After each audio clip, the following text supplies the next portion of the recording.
নমস্কাৰ এছপিএন সকলোকে job master Assam চেনেলটোলৈ স্বাগতম জনাইছোঁ। আশা কৰোঁ সকলোৰে ভাল। ৰাষ্ট্ৰীয় ঘাইপথ প্ৰাধিকৰণত নতুনকৈ 60টা ডেপুটি মেনেজাৰ পদ মুকলি হৈছে। আহকচোন পদখিনিৰ বিষয়ে বিতংভাৱে আলোচনা কৰোঁ। ভিডিঅ'টো আপোনালোকে অলপো স্কিপ নকৰাকৈ শেষলৈকে চাব, তেতিয়াহে ভালদৰে বুজি পাব পাৰিব এই পদখিনিৰ বাবে কোৱালিফিকেশ্যন কিমান লাগিব, জবৰ লোকেশ্যন ক'ত হ'ব আৰু চেলাৰী কিমান হ'ব। নেশ্যনেল হাইৱে অথৰিটি অফ ইণ্ডিয়াই ডেপুটি মেনেজাৰ 60টা পদ মুকলি কৰিছে, যাৰ এপ্লাই কৰা লাষ্ট ডেট হৈছে 9/6/2025। ইয়াৰে বাবে এডুকেশ্যনেল কোৱালিফিকেশ্যন বিচৰা হৈছে ডিগ্ৰী ইন চিভিল ইঞ্জিনিয়াৰিং। আনৰিজাৰ্ভৰ বাবে 27টা, SC বাবে 9টা, ST বাবে 4টা, OBC এনচিএল বাবে 13টা আৰু EWS বাবে 7টা পদ মুকলি হৈছে, টোটেল 60টা।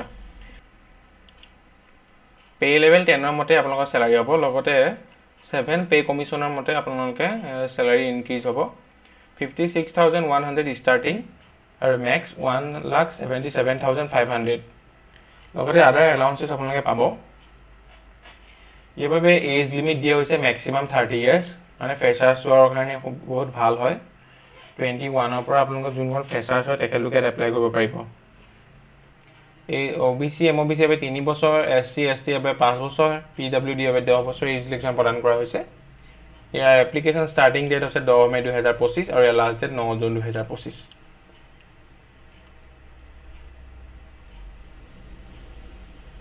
আপোনালোক কেণ্ডিডেটসকলক ইয়াত চিলেক্ট কৰিব গেট এক্সামৰ দ্বাৰা, যিটো চিভিল ইঞ্জিনিয়াৰিং কেণ্ডিডেটসকলে দিব লাগে। সেই এক্সামৰ গেট স্ক'ৰৰ ওপৰত আপোনালোকক ভিত্তি কৰি ইয়াত চিলেকশ্যন হ'ব, মেৰিট লিষ্ট ওলাব। ইয়াত কোনো ধৰণৰ এক্সাম কণ্ডাক্ট নকৰে তেখেতলোকে বেলেগকৈ।